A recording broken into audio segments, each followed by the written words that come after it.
जब भी जिक्र होता है ब्रह्मांड या यूनिवर्स का, एक ही लाइन, ये ब्रह्मांड कितना विशाल है।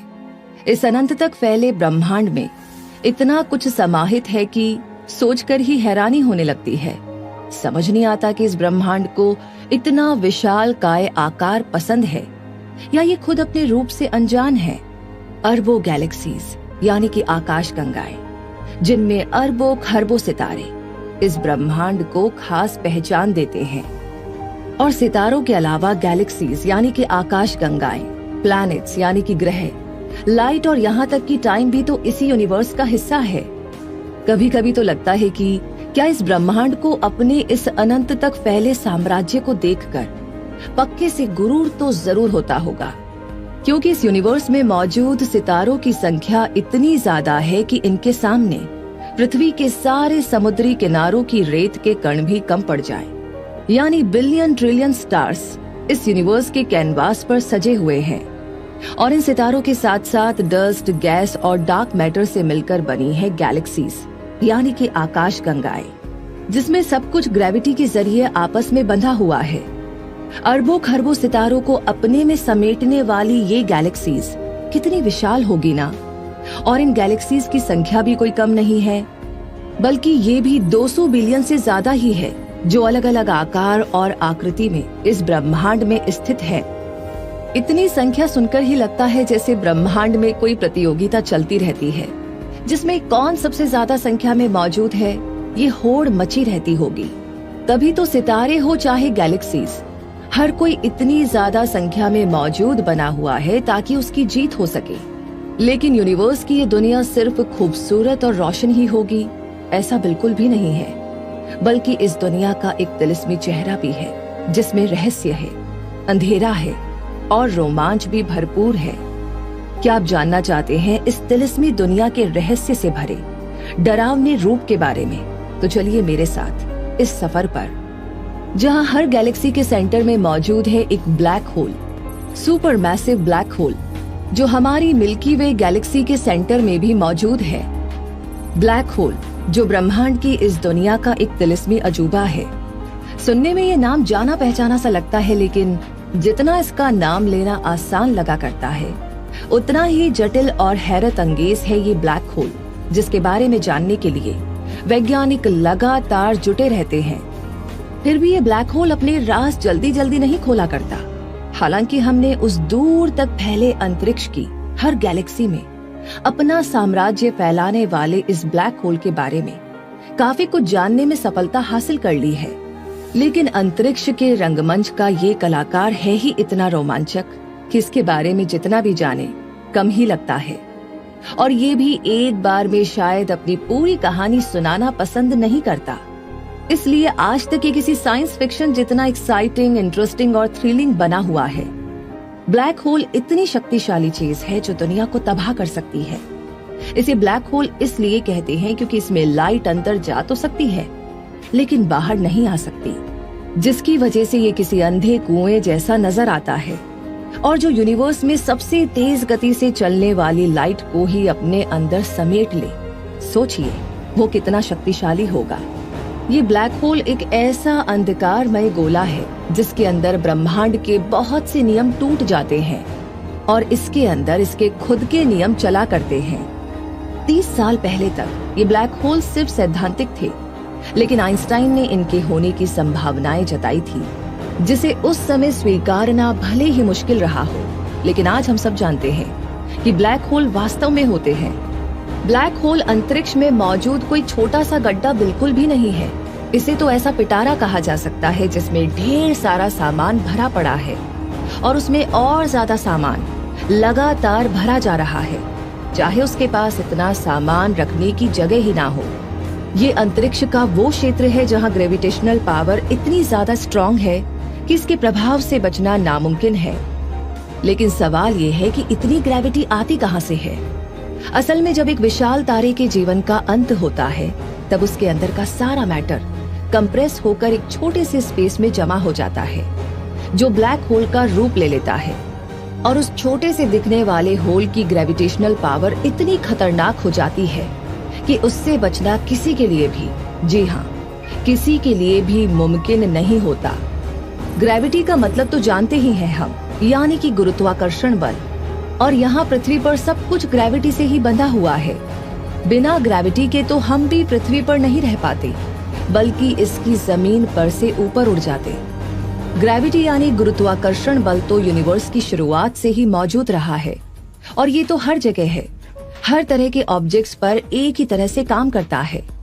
एक ऑब्जेक्ट पर कितनी ग्रेविटी काम कर रही होगी, ये उसके द्रव्यमान पर निर्भर करता है। यानी जितना ज्यादा ऑब्जेक्ट का द्रव्यमान होगा, उतनी ही ज्यादा ग्रेविटी उसके पास होगी, और एक ऑब्जेक्ट का जितना कम द्रव्यमान होगा, उतनी ही कम ग्रेविटी उस पर मौजूद रहेगी। तो इसी ग्रेविटेशनल फोर्स का भरपूर फायदा उठाता है ये ब्लैक होल, जिसकी ग्रेविटी बहुत बहुत बहुत ही ज्यादा होती है, क्योंकि उसका द्रव्यमान भी बहुत ज्यादा हुआ करता है। इसके स्ट्रॉन्ग ग्रेविटी एरिया में जब भी कोई ऑब्जेक्ट आता है तो उसे टाइम बहुत धीरे धीरे चलता हुआ दिखाई देता है, क्योंकि ग्रेविटेशनल फील्ड जितना ज्यादा स्ट्रॉन्ग होता है, उतना ही टाइम स्लो होता जाता है। अब मान लीजिए कि आप स्पेस में ब्लैक होल से कुछ दूरी पर हैं, तो इस समय स्पेस में रहते हुए आपको टाइम में कोई भी डिफरेंस नजर नहीं आएगा। आपको टाइम नॉर्मल स्पीड से चलता हुआ ही लगेगा, क्योंकि आप स्पेस में हैं। लेकिन जस्ट इमेजिन कि आप स्पेस में से ब्लैक होल से कुछ दूरी पर रहते हुए अपने बेस्ट फ्रेंड को वीडियो कॉल करें, जो उस समय पृथ्वी पर हो और आपके वीडियो कॉल का वेट कर रहा हो। तो उस टाइम आपको टाइम डायलेशन इफेक्ट का पता चल पाएगा, क्योंकि आपका दोस्त आपको बहुत ज्यादा स्पीड में एक्शन करता हुआ दिखाई देगा, जबकि आप अपने दोस्त को एकदम स्लो मोशन में नजर आएंगे। ये वाकई में दिलचस्प होगा। इस ब्लैक होल की ग्रेविटी इतनी स्ट्रॉन्ग होती है कि अगर इसके पास एक ब्राइट स्टार भी शाइन कर रहा हो, तो उसकी चमक में भी ब्लैक होल को नहीं देखा जा सकता, क्योंकि ब्लैक होल उस स्टार की लाइट को रिफ्लेक्ट करने की बजाय उसकी लाइट को निगल जाएगा, और जो भी मैटर ब्लैक होल के नजदीक आएगा वो उन सबको खा जाएगा।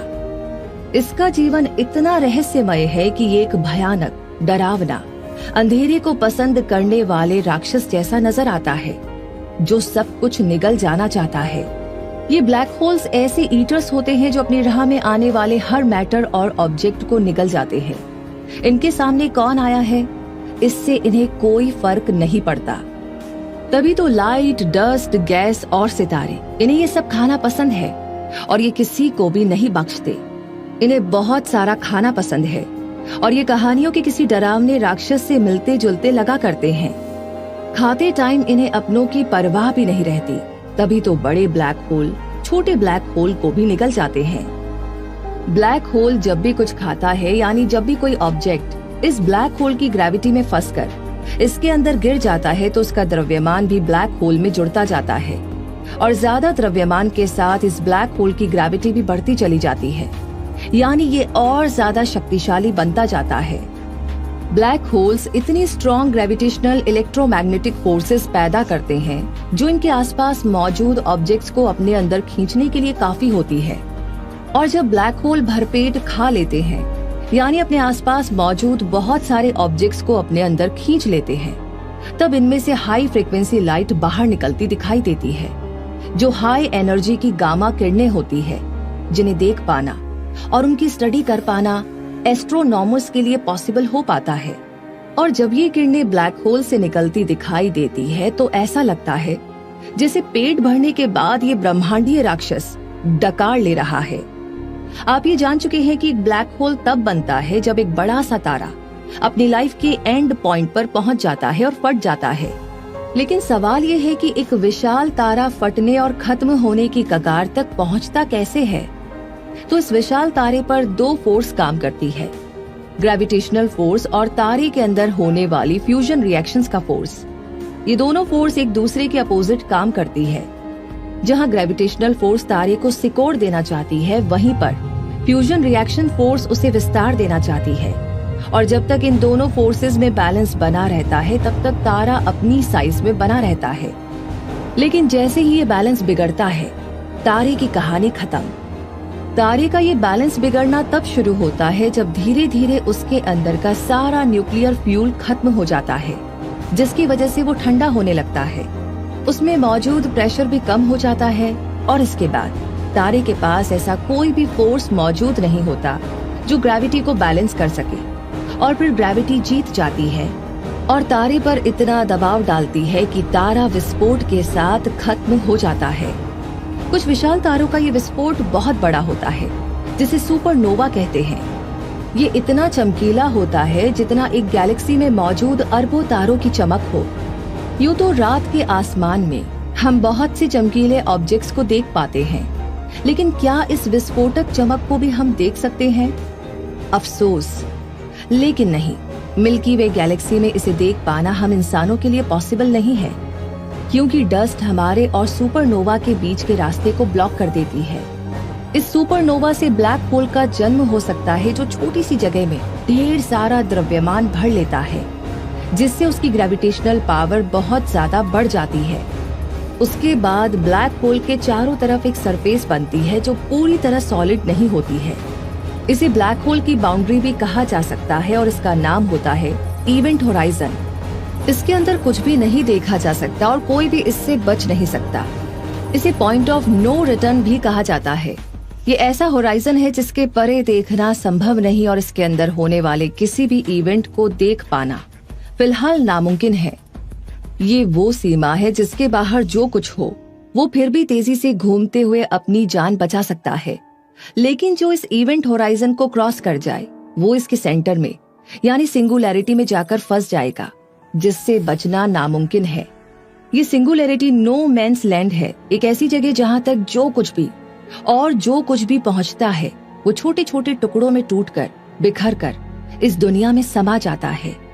इस जगह पर टाइम और स्पेस के सारे नियम पूरी तरह टूट जाते हैं और जैसे जैसे ब्लैक होल अपने आसपास मौजूद ऑब्जेक्ट्स को खाता जाता है, उसका आकार बढ़ता जाता है और जितना उसका आकार बढ़ता है उतना ही बड़ा होता जाता है नो रिटर्न जोन, जिसमें जो भी कोई जाएगा वो उसी ब्लैक होल में गुम हो जाएगा। और अगर इस नो रिटर्न जोन से कोई बचना चाहता है तो उसे अपनी स्पीड लाइट की स्पीड से भी ज्यादा करनी होगी, क्योंकि लाइट भी इससे बचकर नहीं निकल सकती। अब सवाल ये है कि लाइट को भी अपने अंधेरे में समा लेने वाले ब्लैक होल को जब अंधेरा इतना पसंद है तो उसके चारों तरफ चमकती हुई डिस्क जैसा क्या दिखाई देता है? क्या अंदर अंधेरा रखने वाले ब्लैक होल ने बाहर उजाले की कोई खास व्यवस्था कर रखी है ताकि उससे अट्रैक्ट होकर शिकार उसके नजदीक आना चाहे? क्या है ये रोशन तश्तरी जैसा? तो इसका जवाब है कि ब्लैक होल के चारों तरफ जो एक डिस्क दिखाई देती है वो असल में ब्लैक होल का हिस्सा नहीं होती, बल्कि गलती से ब्लैक होल के इलाके में घुसने वाली गैस, धूल और तारों के मलबे को मिलने वाली एक सजा होती है।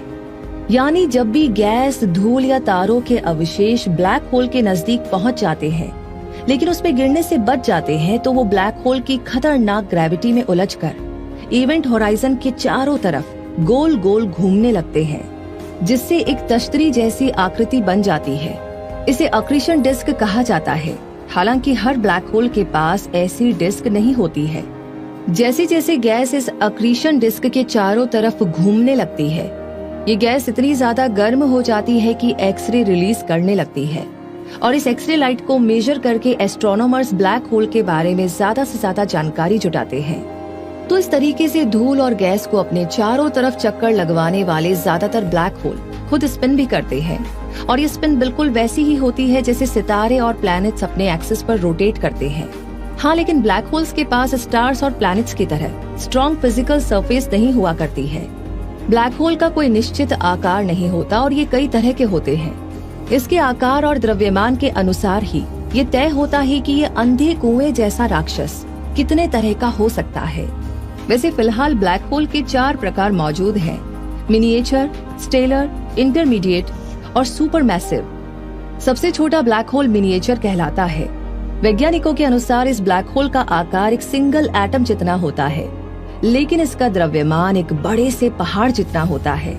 ये मिनिएचर ब्लैक होल्स शायद बिग बैंग के तुरंत बाद बने हो, जब तेजी से फैलते हुए स्पेस ने कुछ क्षेत्रों को ऐसे छोटे और घने ब्लैक होल्स में बदल दिया हो जो सूर्य से कम विशाल हो।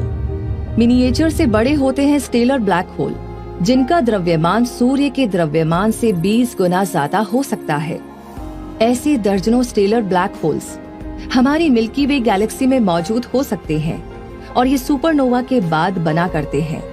इंटरमीडिएट ब्लैक होल्स तब बनते हैं जब बहुत सारे स्टेलर मास ब्लैक होल्स एक दूसरे में मर्ज होने लगते हैं। और अब आती है बारी सबसे विशाल, सबसे भयावह black hole, super massive black hole की। इनके आकार का अंदाजा आप इससे लगा लीजिए कि इनका द्रव्यमान 1 मिलियन सूर्यों को मिलाया जाए तो भी उससे कहीं ज्यादा होता है। शायद आप इसकी कल्पना भी ना कर पाए। तो इस सुपर मैसिव ब्लैक होल को million big star black hole भी कहा जा सकता है, क्योंकि इसमें इतना मैटर होता है जितना 1 मिलियन से 100 मिलियन सूर्यों में हुआ करता है। साइंटिस्ट का मानना है कि ये सुपर मैसिव ब्लैक होल हर बड़ी गैलेक्सी के केंद्र में मौजूद है, और मिल्की वे गैलेक्सी के केंद्र में मौजूद इस ब्लैक होल का नाम सैजिटेरियस ए स्टार है। इसका द्रव्यमान 4 मिलियन सूर्यों के द्रव्यमान के बराबर है। 2019 में इवेंट होराइजन टेलीस्कोप से वैज्ञानिकों ने इसी तरह के ब्लैक होल्स को देखा था।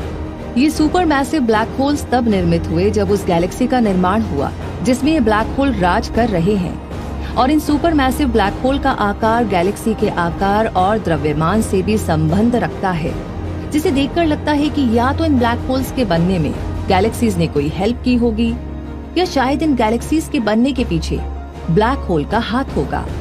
ब्लैक होल जब इतना खतरनाक हुआ करता है तो कई सवाल जहन में कौंधते रहते हैं, जिनके जवाब मिल जाए तो इसे समझ पाना आसान भी हो सकता है और थोड़ी राहत भी दे सकता है। क्योंकि ऐसा कोई डरावना राक्षस अगर आसमान से हमें देख रहा हो तो थोड़ा डर तो लगता ही है, और उसके बारे में ज्यादा से ज्यादा जानने की क्यूरियोसिटी तो बढ़ती जाती है। इसलिए मन में आने वाले कुछ सवालों के जवाब ढूंढ लेते हैं, जैसे कि अगर ब्लैक होल वाकई में काले हैं तो वैज्ञानिकों के लिए इसे देख पाना कैसे संभव हुआ होगा?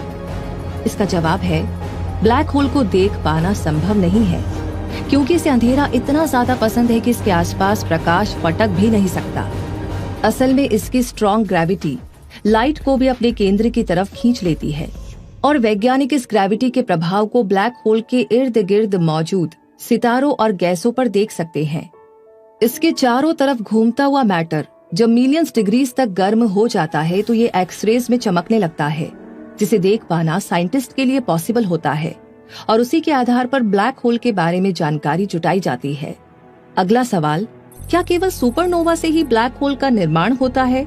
तो इसका जवाब है कि विशाल तारे में होने वाला सुपरनोवा विस्फोट तो ब्लैक होल का रूप ले ही सकता है।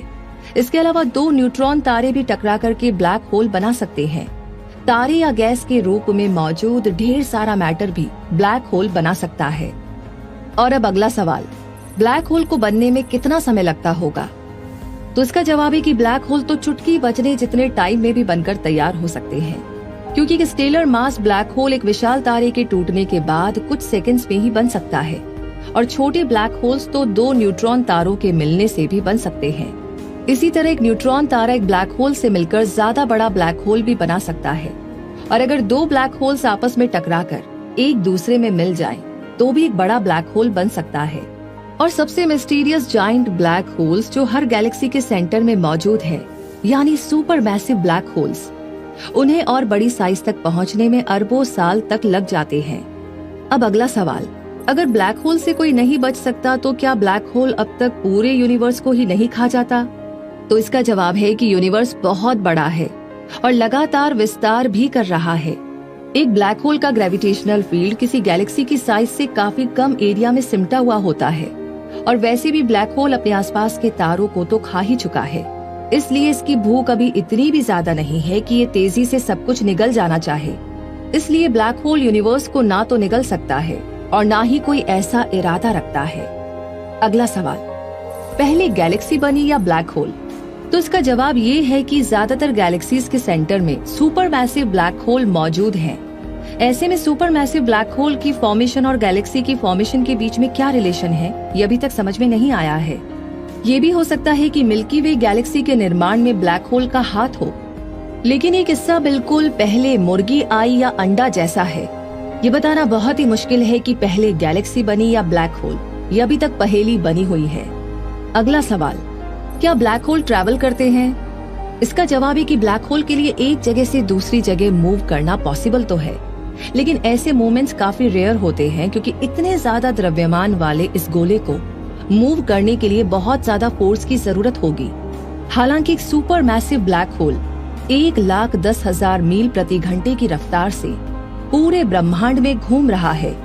लेकिन इसकी वजह क्या है, ये अभी तक पता नहीं चला है। अब आता है सबसे जरूरी सवाल, क्या कभी ऐसा भी हो सकता है कि ब्लैक होल अपनी ग्रेविटेशनल पावर से हमारी पृथ्वी को नष्ट कर सके?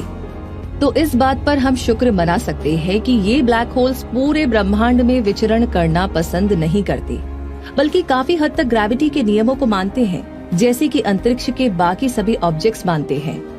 हालांकि ये बात अलग है कि ब्रह्मांड के सारे नियम इस पर लागू नहीं होते हैं, लेकिन फिर भी ये पृथ्वी तक नहीं पहुंच सकते और पृथ्वी से इनकी दूरी भी हमारे लिए बहुत बड़ी राहत की बात है। अब अगला सवाल, पृथ्वी के सबसे नजदीक मौजूद ब्लैक होल कौन सा है? तो इसका जवाब है, पृथ्वी के सबसे नजदीक मौजूद ब्लैक होल यूनिकॉर्न है, जो सूर्य से केवल 3 गुना ज्यादा बड़ा है। ये पृथ्वी से लगभग 1500 लाइट ईयर्स की दूरी पर है और 1 लाइट ईयर लगभग 9 ट्रिलियन किलोमीटर का होता है। यानी फिलहाल तो चिंता की कोई बात नहीं है। अब बात करें अगले सवाल की, तो क्या हो अगर पृथ्वी ब्लैक होल में गिर जाए? अगर ऐसा हो जाए तो शुरुआत में तो हमें कुछ पता ही नहीं चलेगा, क्योंकि हम बहुत धीरे धीरे ब्लैक होल में गिरेंगे। लेकिन जैसे जैसे हम ब्लैक होल के अंदर पहुंचते जाएंगे, वैसे वैसे पृथ्वी के छोटे छोटे टुकड़े होते जाएंगे, क्योंकि पृथ्वी भी इसकी ग्रेविटेशनल पावर से जीत नहीं पाएगी। काश हमें ऐसा दिन कभी भी ना देखना पड़े। इसी के साथ अगला सवाल कि क्या कभी सूर्य भी एक ब्लैक होल बन जाएगा? तो यहाँ पर चिंता की कोई बात नहीं है, क्योंकि हमें रोशन करने वाला सूर्य एक ब्लैक होल का रूप कभी नहीं लेगा, क्योंकि उसके पास इतना द्रव्यमान ही नहीं है जो उसे ब्लैक होल का आकार दे सके। 5 अरब सालों बाद जब सूर्य का जीवन समाप्त होगा, तब ये रेड जाइंट स्टार बनेगा, यानी कि एक बहुत बड़ा लाल तारा, और उसके बाद एक प्लैनेटरी नेब्यूला, और आखिर में आग का गोला सूर्य एक ठंडा व्हाइट ड्वार्फ स्टार बनकर रह जाएगा। और अगर कोई ऐसा ब्लैक होल जिसका द्रव्यमान सूर्य के बराबर हो, वो सूर्य को रिप्लेस भी कर दे, तो भी पृथ्वी को कोई डायरेक्टली तो नुकसान नहीं होगा, बल्कि पृथ्वी और बाकी के ग्रह उस ब्लैक होल की परिक्रमा करने लगेंगे, जैसे वो सूर्य की किया करते हैं। हालांकि तब हमें सनलाइट नहीं मिल पाएगी, यानी कि इनडायरेक्टली हमें बहुत नुकसान होगा, क्योंकि सूर्य की रोशनी हमारे लिए कितनी जरूरी है ये हम अच्छे से जानते हैं। लेकिन ऊपर वाला ना करे कि कभी भी ऐसा हो। इसी के साथ अगला सवाल, अगर कोई इंसान ब्लैक होल में गिर जाए या उसमें ट्रैवल करना चाहे तो वो कहाँ पहुँचेगा और उसका सफर कैसा रहेगा? क्या वो पृथ्वी पर लौटकर अपने रोमांच की कहानी सुना पाएगा? तो इस सवाल का जवाब ये है कि इसके बारे में तो कोई भी नहीं बता सकता, साइंटिस्ट और एस्ट्रोनॉमर्स भी नहीं। हाँ, अभी तक इतना जरूर बताया जा सकता है कि अगर कोई एक बार इसमें गिर जाए और इवेंट होराइजन से गुजरे, तो उसके लिए ये पॉसिबल नहीं हो पाएगा कि वो फिर कभी अपना मैसेज कन्वे कर सके या पृथ्वी पर लौटकर अपने सफर की दास्तां बयान कर सके, क्योंकि ब्लैक होल की स्ट्रॉन्ग ग्रेविटी उसको एक शरीर के रूप में बचने ही नहीं देगी। ये बिल्कुल वैसा होगा जैसे ट्यूब में से पूरा टूथपेस्ट निकाल दिया जाए।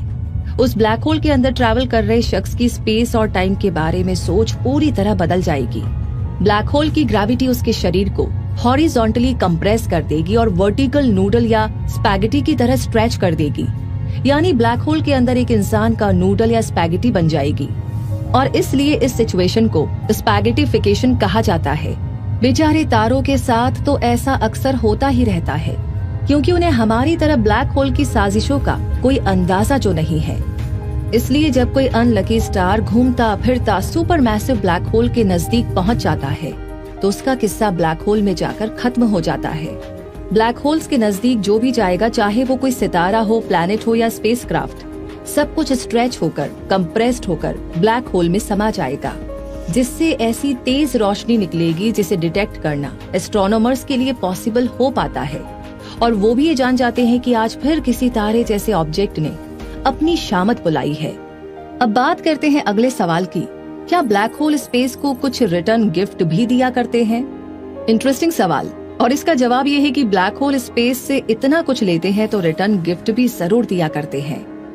जब मैसिव स्टार के विस्फोट से स्टेलर मास ब्लैक होल्स बनते हैं, तो इस एक्सप्लोजन से कार्बन, नाइट्रोजन और ऑक्सीजन एलिमेंट्स निकलते हैं, जो स्पेस में लाइफ के लिए जरूरी है।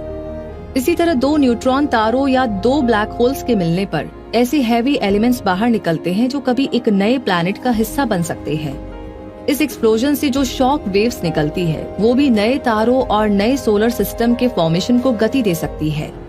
ब्लैक होल्स और न्यूट्रॉन तारों की टक्कर से गोल्ड और प्लैटिनम जैसे हैवी एलिमेंट्स दूर तक फैलते हैं। ये एलिमेंट्स हमारी पृथ्वी के निर्माण में अहम भूमिका निभाते हैं। सुपर मैसिव ब्लैक होल की भूमिका को भी बहुत खास माना जाता है, क्योंकि ऐसा लगता है कि शायद ये गैलेक्सीज में स्टार फॉर्मेशन में काफी इम्पोर्टेंट रोल प्ले करते होंगे।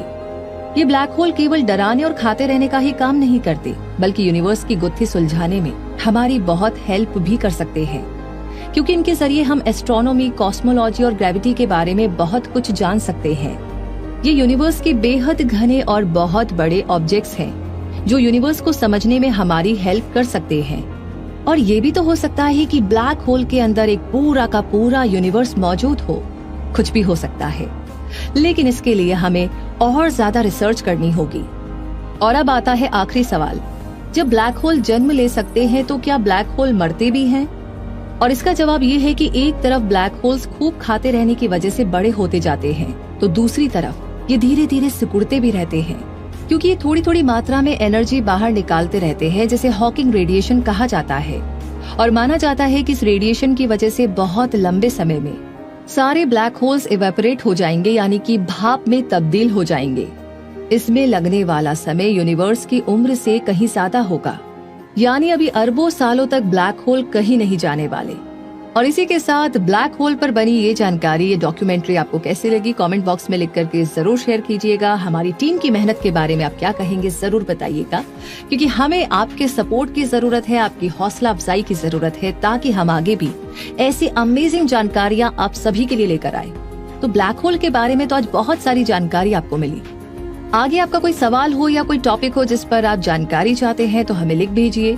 साथ ही साथ जितने भी नए लोग आज हमसे जुड़े हैं क्विक सपोर्ट पर, उन सभी से रिक्वेस्ट है कि ऐसी जानकारियों के लिए हमारे चैनल को सब्सक्राइब करके बेल आइकन को प्रेस करना बिल्कुल ना भूलें। मिलेंगे बहुत जल्दी ही और ऐसी जानकारियों के साथ। तब तक के लिए अपना सपोर्ट और प्यार बनाए रखिए क्विक सपोर्ट के साथ।